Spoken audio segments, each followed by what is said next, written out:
You are watching Pacific Waves Television USA, a place of nourishment. Kiugo kia moyo.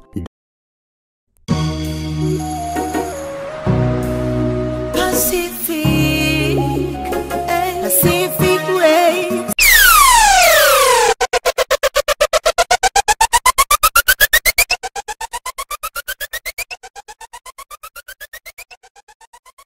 Kiugo giaku nikio tawa wa maguru makwa na utheri wa kumurika njira yakwa, nikio muthingi uria mwega na murumu wa gwaka miturire itu. Kiugo kia muoyo, tabarĩra ya mwanya ukireherwo ni ndungata cia Ngai nyamure na igaitĩrĩrio maguta o muthenya wa kiumia thaa 2 cia rũcinĩ kinya thaa 3 cia rũcinĩ mutambo-inĩ wa Pacific Waves Television. Kĩambĩrĩria-inĩ Kiugo arĩ kuo, nake Kiugo arĩ Ngai, nake Kiugo atũirio harĩ Ngai. Kiugo kia muoyo, ndũkahĩtũkagwo nĩ tabarĩra ĩno. Amen. Praise the Lord. I greet you in the name of Jesus Christ, Son of the living God. My name is Reverend Anthony Doita.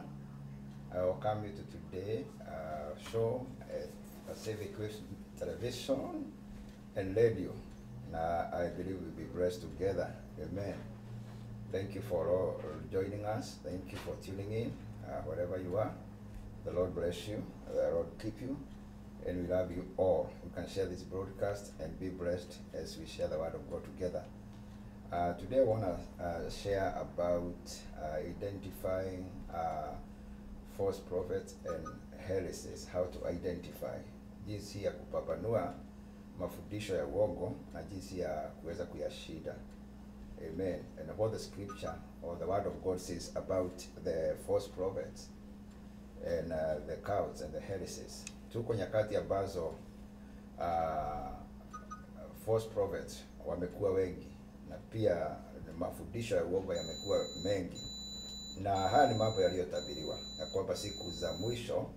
In fact, in Matthew 24:24 Jesus spoke about this and said that false prophets will arise and will show great signs and wonders so as to mislead, if possible, even the elect.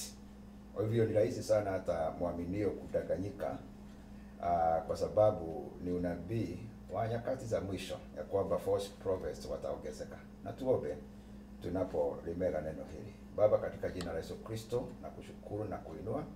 Ni asante kwa kutukusanya siku hii ya leo ili tuweze kubarikiwa na neno lako. Asante kwa sababu ya mtazamaji anayelisikiza neno hili. Utukuzwe na uinuliwe katika jina la Yesu Kristo tunaomba na kuamini. Amen. God bless you. Amen. Nikitaka tuende katika 1 Timothy chapter 4 and verse 1. We go to 1 Timothy chapter 4 and verse 1, and the Lord will bless us. The Bible says, but the Spirit expressly says that in the later times some will fall away from the faith, paying to deceitful spirit and doctrines of demons. So that's from the scripture ya kwamba nyakati za mwisho watu wengine watatoka kutoka katika imani iliyo ya kweli na waingie katika mafundisho iliyo ya uongo. Na mafundisho ya uongo inafundisha watu kufuata mambo ambayo hayako katika kanuni la Biblia ama kanuni ya Biblia ama neno takatifu. Na kama muaminio ni vizuri kujua ya kwamba mafundisho yoyote ama kama mtu ambaye ananisikiliza siku hii ya leo, ni vizuri kujua ya kwamba mafundisho yoyote ambayo inakiuka neno la Mungu ama inafarakana na neno la Mungu si mafundisho halisi.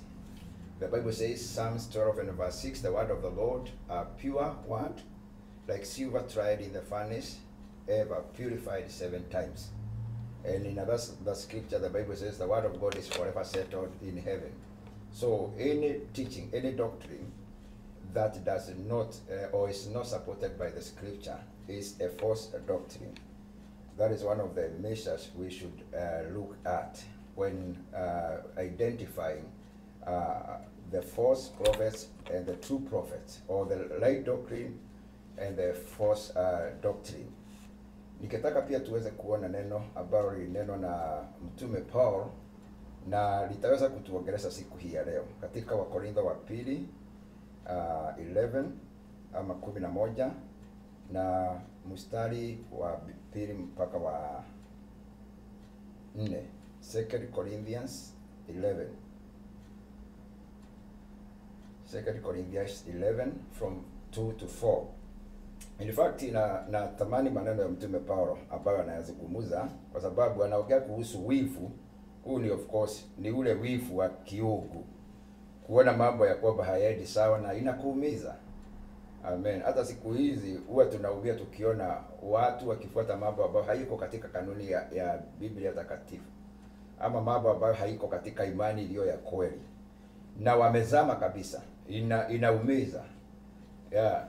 Na mtu akiingia katika mafundisho ya uongo, inakuwa ni vigumu sana kumtoa mafundisho ama mambo ambayo ameamini ya kwamba ni ya kweli. Kwa sababu there is a spirit behind that. Kuna roho ambayo inaandamana na kile ambayo mtu amefundishwa kimefarakana na neno la Mungu. Na nitaongea nikiweza kama 7 ways za kuidentify a false teaching or a false prophet. Njia 7 za kuweza kujua ya kwamba huu ni nabii wa ukweli ama ni nabii wa uongo. Kumbuka Biblia inaongea kuhusu mtu mmoja ambaye alikuwa ni nabii wa Mungu, ambaye alikuwa ametumwa na ujumbe wa Mungu na akadanganywa na nabii mzee na hakujua. Mimi tukipata nafasi tutasoma kumhusu. So Paulo anaongea anasema hivi. I hope you will put with me in a little foolishness. Yes, put up with me. I'm jealous for you with a godly jealousy. I promised you to one husband, to Christ, so that I might present you as a pure virgin to him. But I am afraid that as Eve was deceived by the serpent's cunning, you might be somehow be led astray from your sincere and pure devotion to Christ. For if someone comes to you and preaches a Jesus other than Jesus we preached, or if you receive a different from the spirit, different from the spirit you received, or a different gospel from the one you accepted, you put up with it so easily enough. Hiyo ndivyo mafundisho ya uongo huwa inafanya. Mtu anakuja anakuhubiria Yesu Kristo tofauti na yule Yesu Kristo tumemjua kutoka kwa imani iliyo halisi. Amen. Kutoka Biblia iliyo takatifu. Anakufundisha mambo mageni. Wengine wanafundisha mambo mageni kuhusu ndoa. Mambo mageni kuhusu vyakula ama mambo mageni kuhusu kanuni ya maisha ya kawaida. Mtu anaweza kukuja kwambia huyo mke uliye naye sio mke wako. Na ni mama ambaye mmezaa watoto naye. Na kwa sababu ako na roho hiyo ya kukwambia kwamba kwa njia ya sauti ambazo ni ngeni ya kwamba ni jambo ambalo si halisi, wengine wanapotoka na jamii inaharibika hivyo. Na ni vizuri kuwa makini kwa sababu tuko nyakati ambazo zilitabiriwa ya kwamba watakuwa wengi. Amen. Wengine wataleta ndoto za uongo. In fact, ni kutoka katika hata nyakati za kale. Nabii kama nabii Yeremia akinena na Waisraeli in Jeremiah 29:8-9 anasema hivi. Alikuwa anaongea kuhusu Mungu akiongea na watu wake. Anasema kuna watu wanawaletea ndoto za uongo.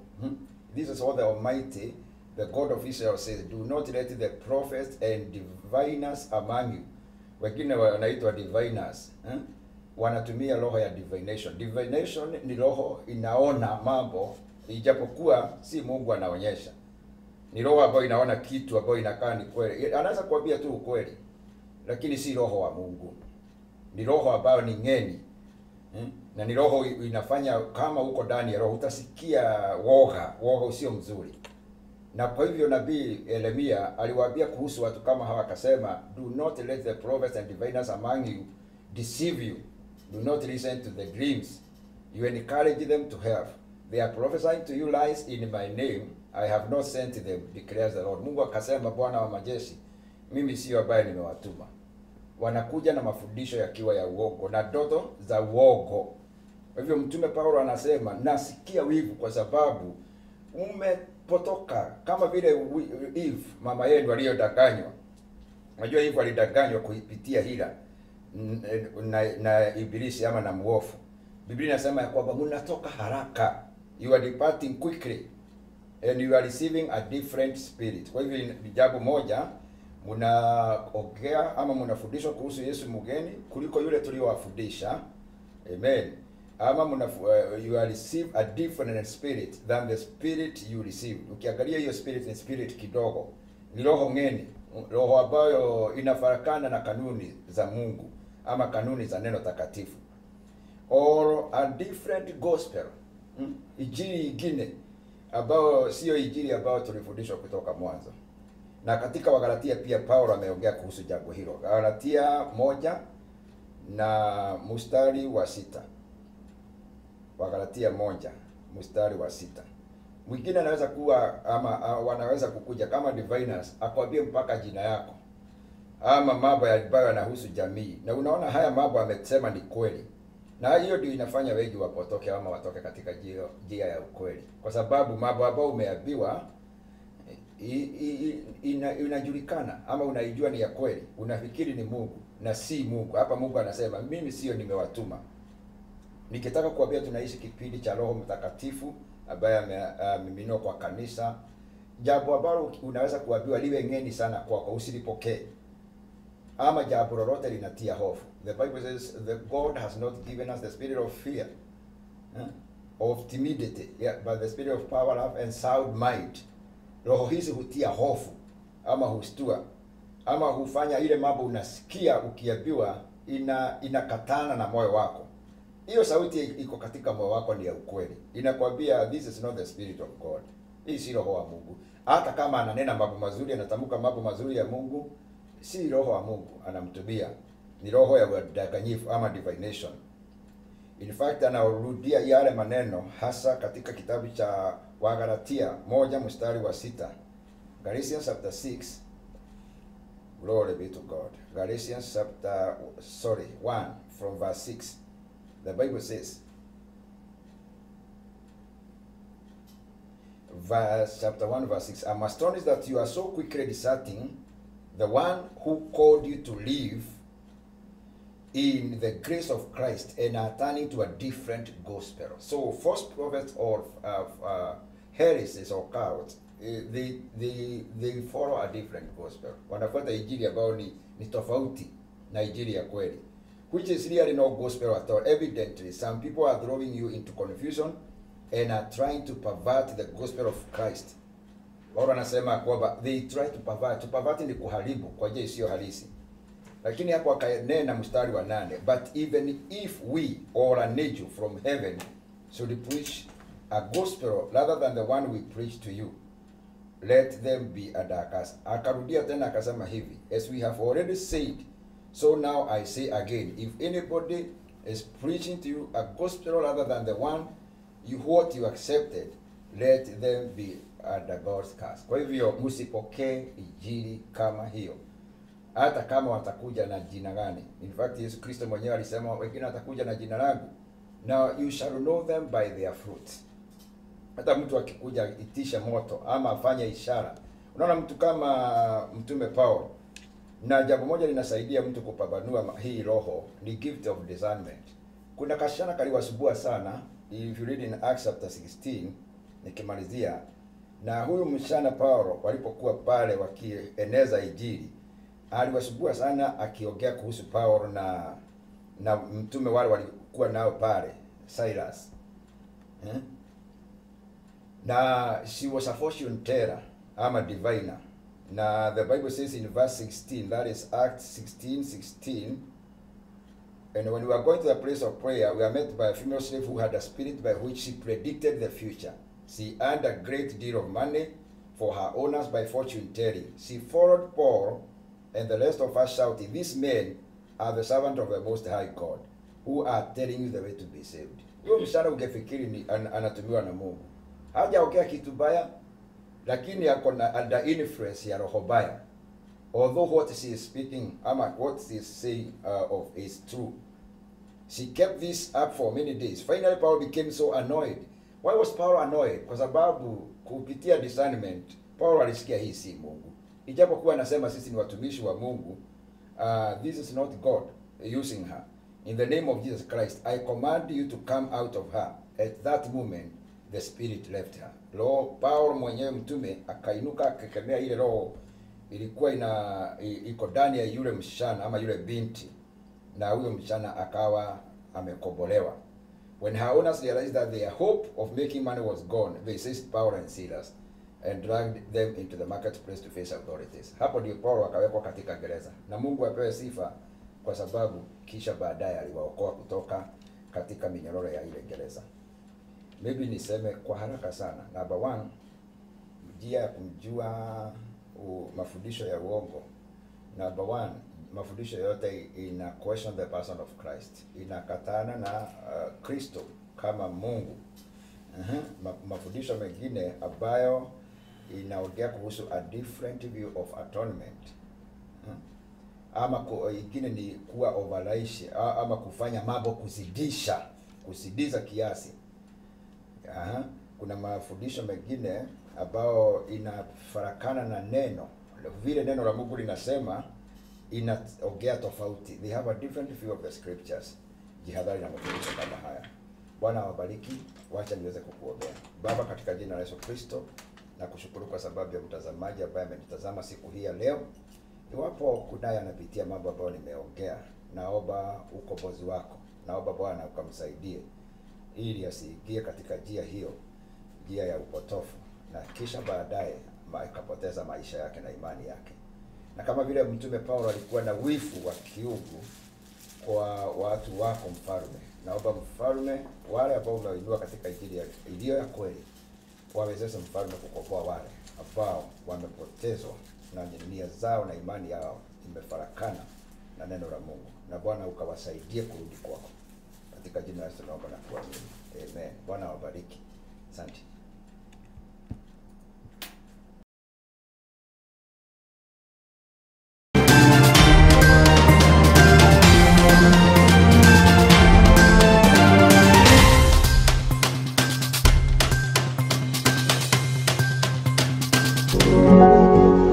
You are watching Pacific Waves Television USA, a place of nourishment.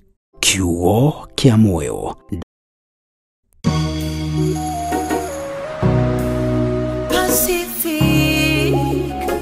Pacific Waves.